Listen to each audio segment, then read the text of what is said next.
Good morning, students. Now we come up with the general anatomy, the very important topic between the differences between bone and cartilage. So, differences between bone and cartilage.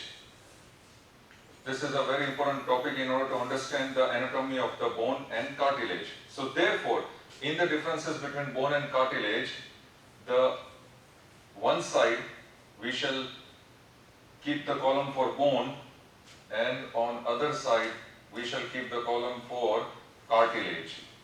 And here we divide this and we shall start with the various points. So the anatomical differences between bone and cartilage. First, point number 1, the first difference will be presence of canalicular mechanism in the bone, and in cartilage absence of canalicular mechanism.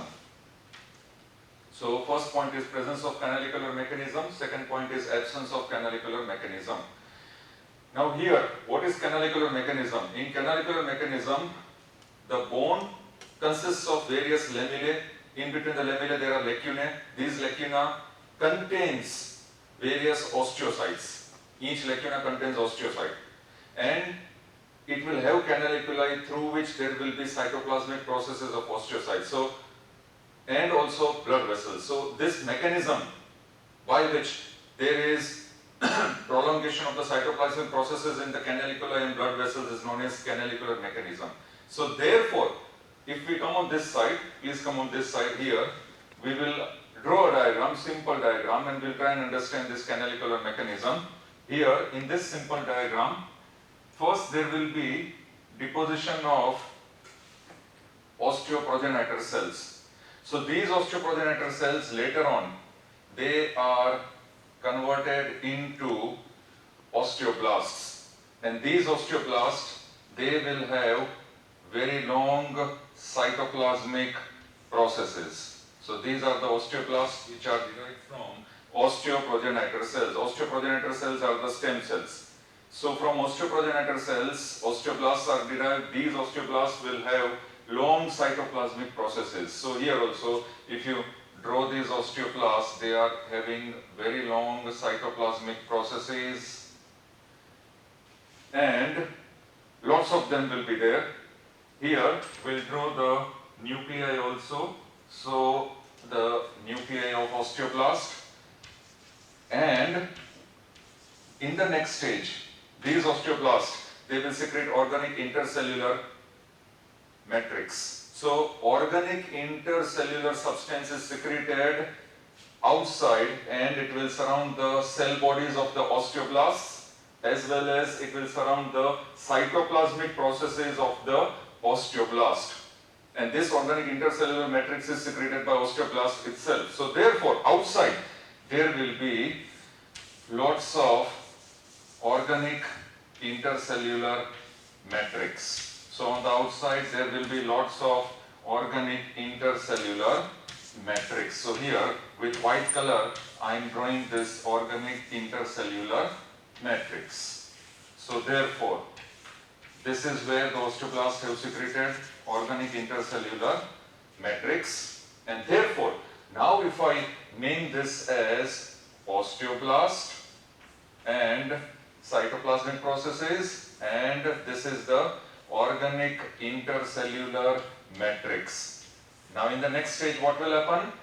In the next stage the osteoblast, once they are surrounded by organic intercellular matrix, they will be converted itself into osteocytes. So now the osteoblast, as they are surrounded by this matrix, they will be now known as osteocytes, and therefore the cell bodies of osteocytes where they are lodged, that important part is known as lacuna. So therefore lacuna is made up of organic intercellular substance. That is, organic intercellular substance will create lacuna, cavity, in which osteoblasts are entrapped, and this entrapment of osteoblast will create its conversion into osteocytes. So therefore now here, after this diagram osteoblast, what we need to show is how osteocytes have developed. So therefore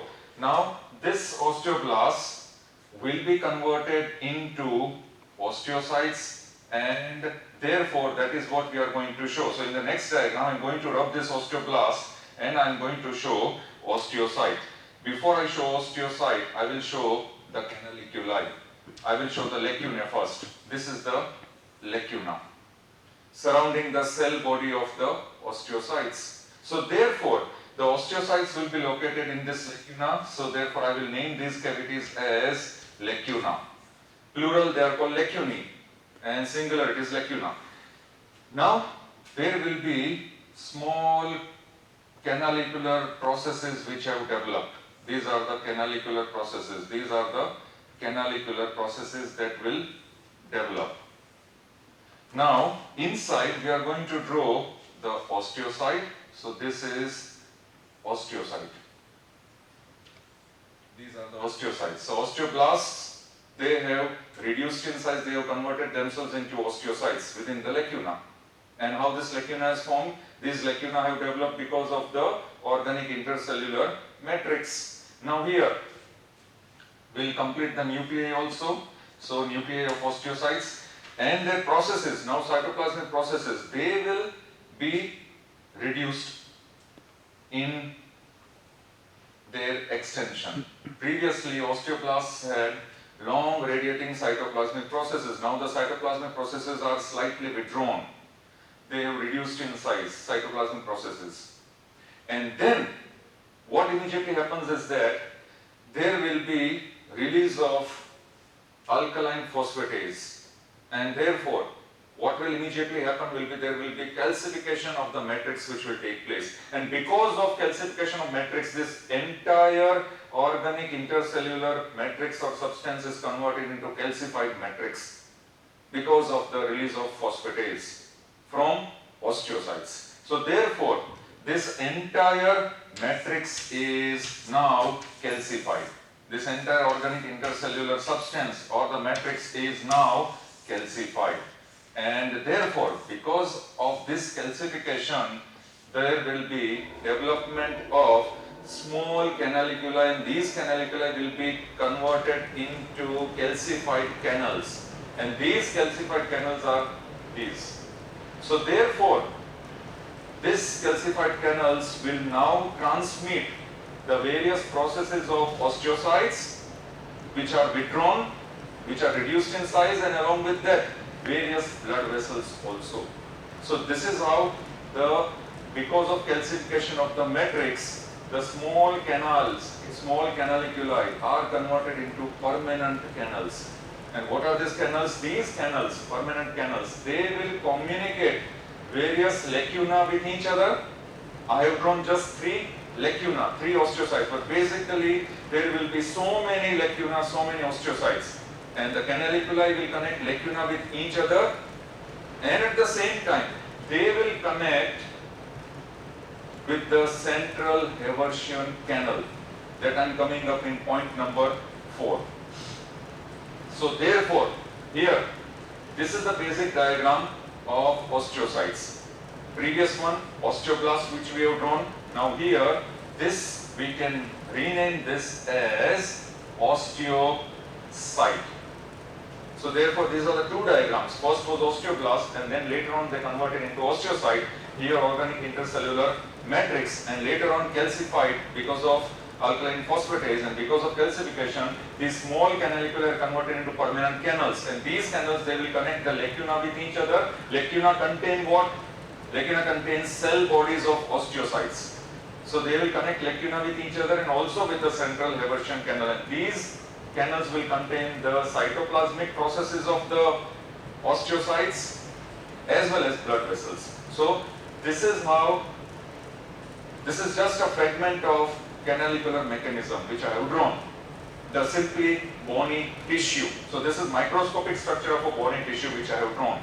So if there are so many of these canals, so many of these lacunae containing osteocytes and their canals, canaliculi, permanent canals, then it will make up the entire canalicular system.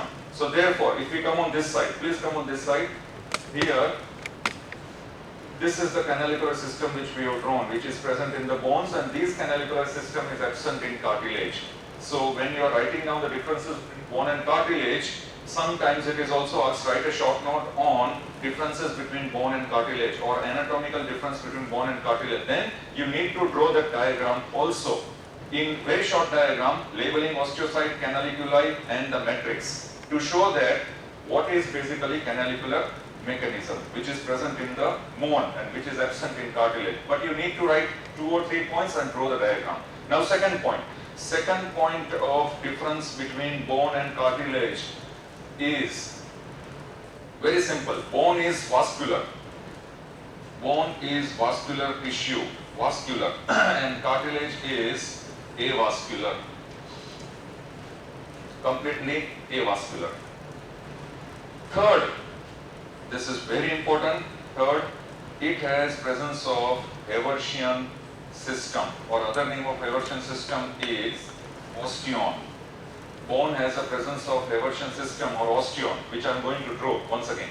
And here, this cartilage, it does not have the presence of Haversian system or osteon. So, Haversian system or osteon is absent in cartilage. Now, we are going to draw that Haversian system. We need to show how Haversian system is present. So, therefore, we shall draw, please come on this side, we will draw it over here, in this space, on this space. Now, here, if I just simply put a rectangular frame, what we need to show, what we need to understand is basically with a rough simple line diagram, the entire Haversian system. So if I draw the 2 Haversian systems, just 2 Haversian systems I am going to draw. Each Haversian system, or it is known as osteon, it consists of central canal which is known as Haversian canal. So this is Haversian canal. Surrounding Haversian canal there will be various lamellae. And these lamellae, for example, I am drawing this in circles, these are the various lamellae which are surrounding the Haversian canals. These lamellae contains what? It contains osteoid tissue. Osteoid tissue. It is nothing but concentric layers of bony tissue. So these lamellae are concentric layers of bony tissue which are deposited in layers, simply bony tissues, concentric layers of bony tissue which are deposited in layers surrounding Haversian canal. Over here also, I will draw the concentric layers of bony tissue which are known as lamellae. So these are the lamellae which I am drawing. So therefore, here what I have shown is, I have shown a fragment, small piece of a bone, microscopic structure. Of course, this is microscopic structure. This is studied extensively in the histology of the slide of the bone, where I have shown 2 Haversian systems. Each Haversian system consists of central Haversian canal and surrounding various layers of lamellae. Lamellae is nothing but concentric layers of bony tissue. So, likewise, in a complete bone, there will be so many Haversian systems. But here, we have shown 2 Haversian systems. Each Haversian system is also known as osteon. Now, in between these lamellae, there will be canaliculi. So here I will draw various canaliculi. In between these lamellae, I will show various canaliculi. This is where you show the various canaliculi. So these are the canaliculi which are located at random intervals in between the various lamellae. This is how you show a beautiful line diagram representation. And what we show is, after drawing this canaliculi, you show various canaliculi. So these lacunae, after drawing this lacunae, of course these are the lacunae which I have drawn. After drawing this lacuna, the lacunae which I have drawn are present between the various lamellae. They are present between the various layers of lamellae, all these lacunae. Now these lacunae are communicated with canaliculi. These canaliculi, you can show it in simply this manner, that they will communicate these canaliculi with each other. So through this canaliculi, the lacunae communicates with each other, and also what you need to show is, first you show that they are communicating with each other. The canaliculi, you show that they are communicating the lacunae with each other. So through this canaliculi, lacunae are communicated with each other, and at the same time, these canaliculi will communicate with central Haversian canal. So few of the lacunae, you show that they are communicating with the Haversian canal also. They are communicating with the Haversian canal also. Now, what will the lacuna contain? The lacunae will contain osteocytes, cell bodies of osteocytes. So cell body of osteocytes are contained in the lacunae. So I will just draw the, simply we will show the nuclei of the osteocytes which are present in the cell bodies of osteocytes, and these cell bodies of osteocytes are located in the lacunae. So I am showing it in the form of nuclei of osteocytes within the lacunae. Then what will the canaliculi contain? The canaliculi will contain cytoplasmic processes of osteocytes. The canaliculi will contain cytoplasmic processes of osteocytes, and along with that, blood vessels or capillaries through which nutritive diffusion will take place. The diffusion process will be carried on through the capillaries which are present in the canaliculi. And what will this Haversian canal contain? Now Haversian canal contains, I will just show it in the form of red and blue color.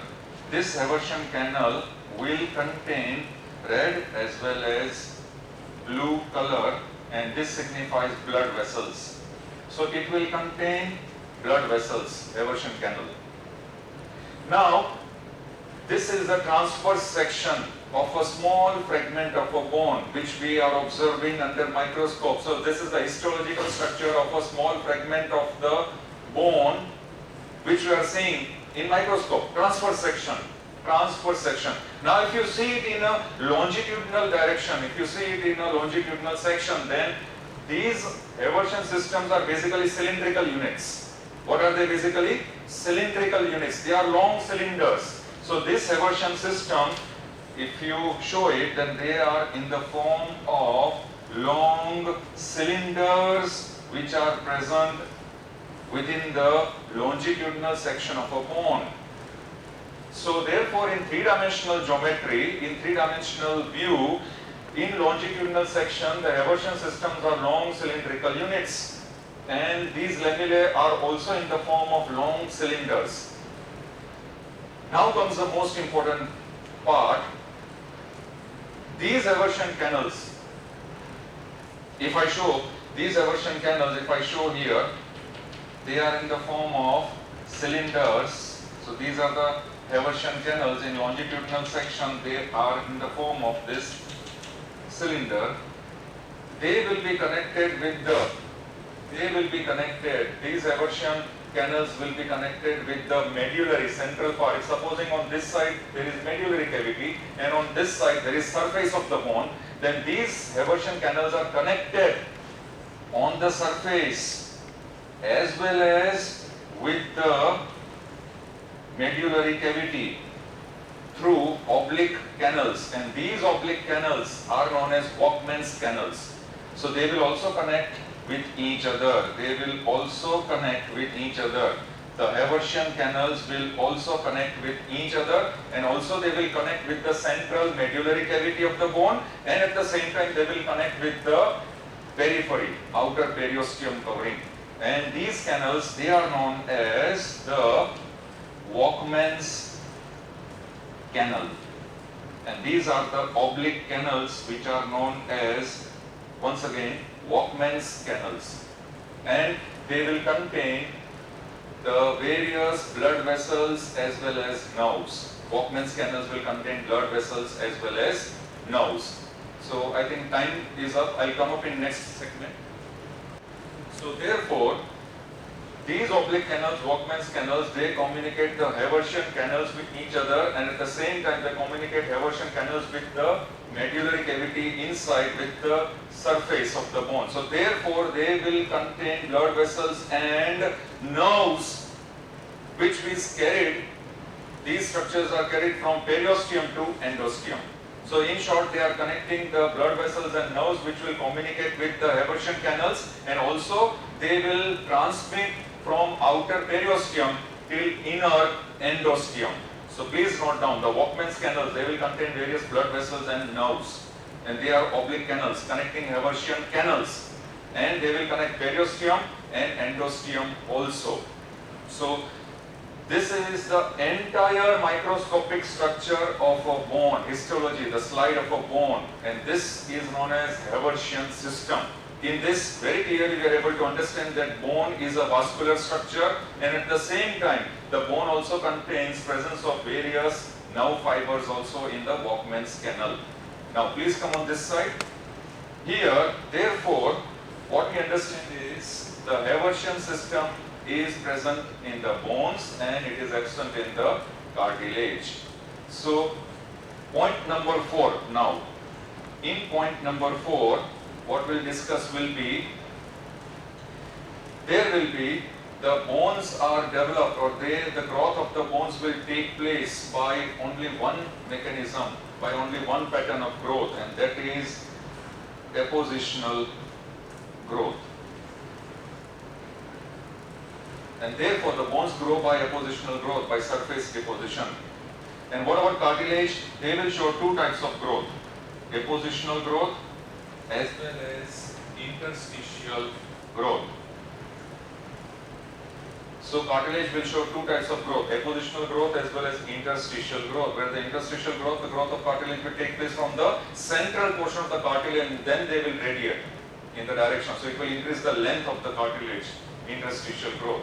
So both the types of growth are observed in the cartilage. Then we come up with point number 5. We come up with the matrix.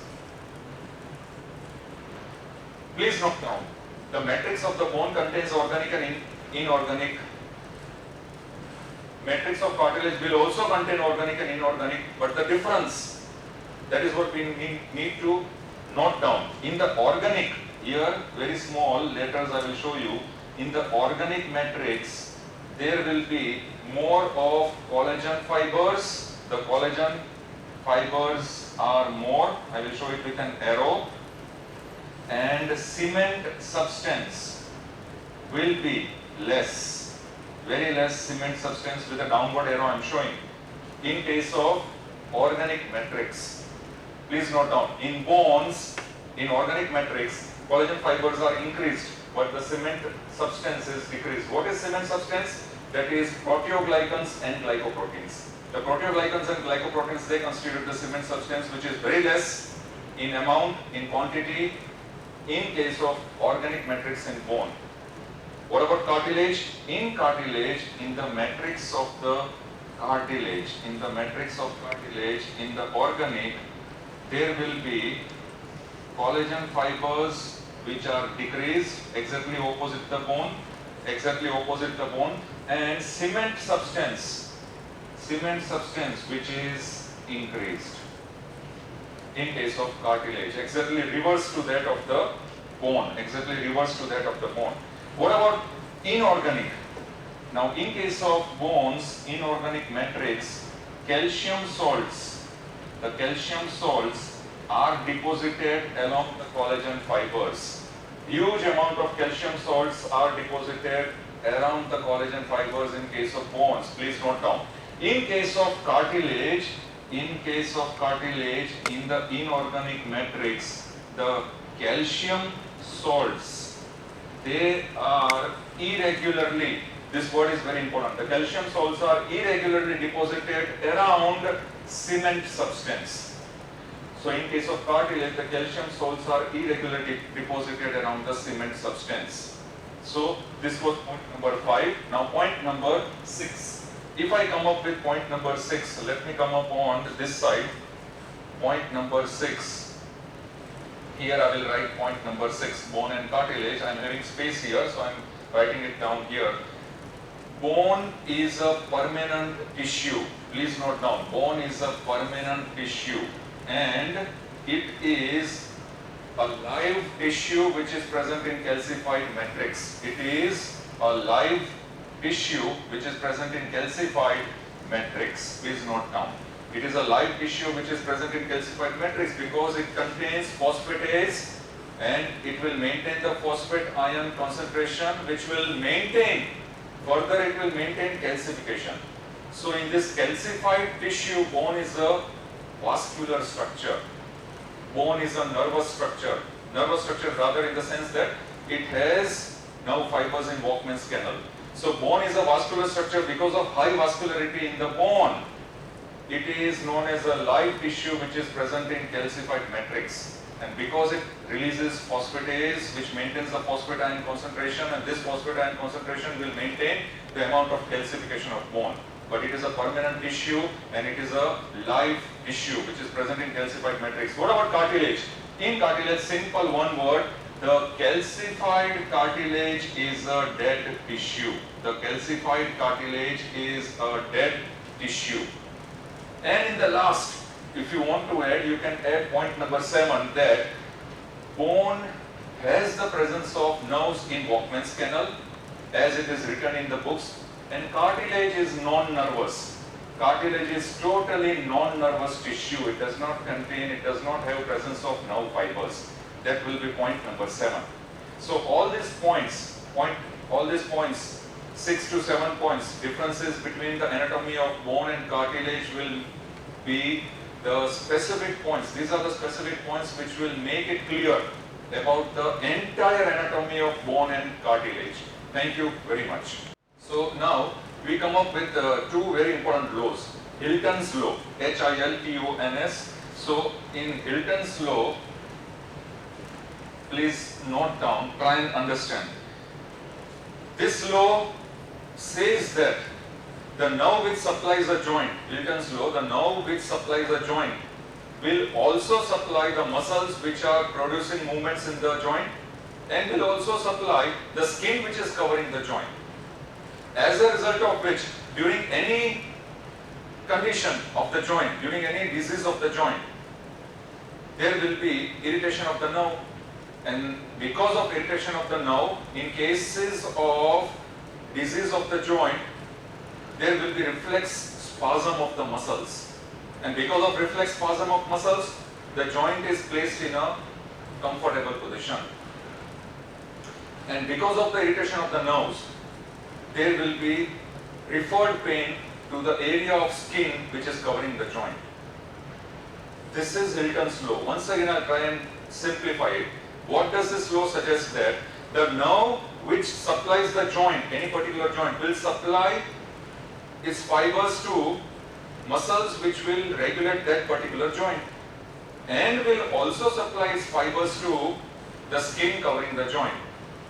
So in a way, 3 different structures are supplied by the same nerve. Joint, the muscles which are governing the joint, and the skin which is covering the joint. As a result of which, during irritation of this nerve, in cases of joint disease, pain is referred to the skin, and at the same time there will be reflex spasm of the muscles which will fix the joint to a comfortable position. This is Hilton's law.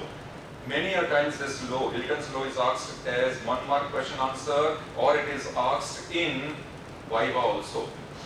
Now second,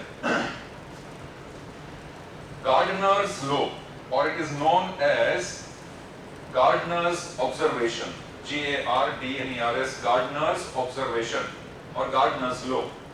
This is also asked in Viva and 1 mark question answer. This is also very important for you to understand, because these laws, Hilton's law, Gardner's law, that is Gardner's observation, will stay with you lifetime. Now Gardner's law or Gardner's observation is that, see how interesting it is. The part of the capsule of any joint, synovial joint, which is rendered taut or which is tightened by contraction of the muscles, will be supplied by the nerve which will supply antagonist muscles to that particular region. For example, in cases of hip joint. The inferior-medial part of the capsule of the hip joint will tighten, will become tight or becomes taut, T-A-U-T, during abduction of hip joint. When the hip joint is abducted by abductors, these abductor muscles will abduct the hip joint, but at the same time, inferior-medial part of the capsule of the hip joint becomes taut. And this inferior-medial part of the capsule of hip joint is also supplied by obturator nerve, and the same obturator nerve will supply antagonist muscles to the abductors. Which are antagonist muscles to the abductors? Adductors. So the entire adductor group of muscles, adductor compartment, is supplied by obturator nerve, and this same obturator nerve will supply inferior-medial part of the capsule of hip joint, which has become tight or which has become taut during abduction of the hip joint. So what will happen? As the nerve is stimulated, as the nerve is irritated, adductors will contract and it will produce at the same time adduction of the hip joint. So what is the outcome of this Gardner's law? It will provide stability to the joint. It will provide a sense of protection to the joint. So therefore, always note down this Gardner's law. Once again it states that the part of the capsule of any joint which is rendered taut by a group of muscles is supplied by that nerve which supplies their antagonist muscles. And the example is inferior-medial part of the capsule of hip joint which is rendered taut by abduction, abductor muscles, will be supplied by the nerve which is known as obturator nerve, which will supply its antagonist muscles, antagonists to abductors, and the antagonists are adductor group. So adductor group will then finally adduct the entire lower limb across the hip joint to prevent the damage to the capsule of the hip joint. So this will ensure stability to the joint. This is Gardner's law. So these two laws, Hilton's law and Gardner's law, is a typical general anatomy in which you need to understand, and you need to keep these laws with you, keep it in your mind till so many years. Thank you very much.